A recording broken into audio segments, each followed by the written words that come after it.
Hey, healthcare heroes! Ever wonder about the most powerful tool in your toolbox for pediatric patients on Medicaid in Colorado? Let's talk about EPSDT. EPSDT stands for Early and Periodic Screening, Diagnostic, and Treatment. It's a mandatory comprehensive health benefit for Medicaid eligible individuals from birth up to their 21st birthday. Think of it as Medicaid's superpower for kids. Why? Because EPSDT is designed to cover medically necessary services to correct or ameliorate a defect, physical or mental illness, or condition identified by screening. And ameliorate is key. It means to improve, maintain, compensate, or prevent worsening of a health problem. Even if a service won't cure the condition, it must be covered if it's medically necessary to improve or maintain the member's overall health. EPSDT is not a separate program. There's no special application, no separate funding, and no wait lists. And EPSDT means no hard limits on services.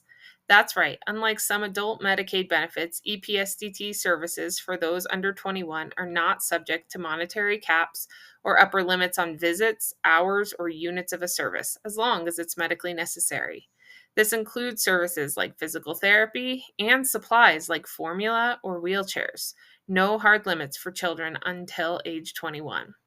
This flexibility means EPSDT can cover a wide range of services, including physical health, mental and behavioral health, dental care, vision care, including glasses, hearing services, including hearing aids, and any other medically necessary health care service coverable under federal Medicaid, even if it's not typically in the state plan.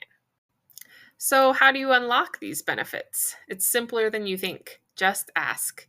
If you, as a provider, feel a service or item is medically necessary, you can and should ask for Medicaid to cover it, even if it's not explicitly listed as a covered service.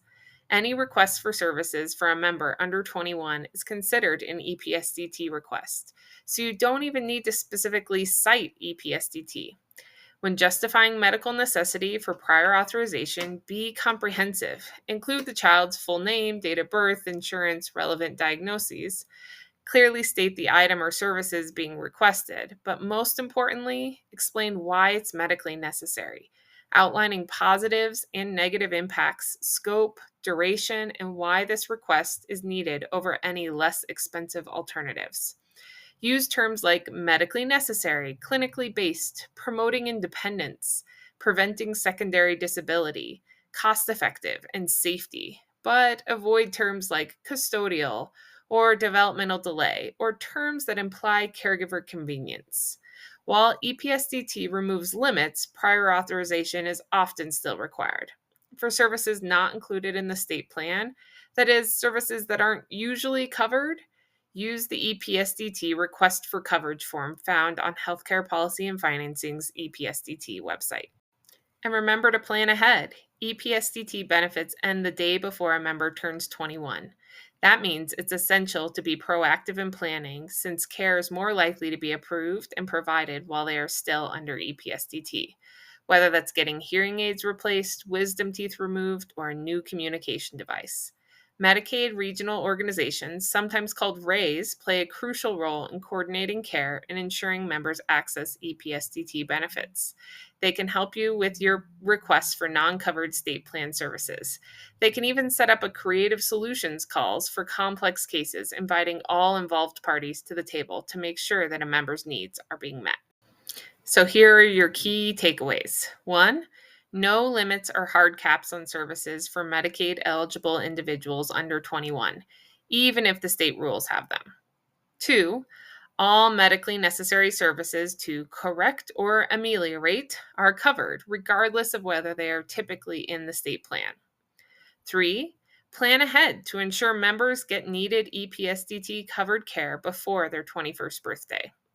And 4, your regional organization offers care management for all children who need extra services to help navigate through their more complex needs.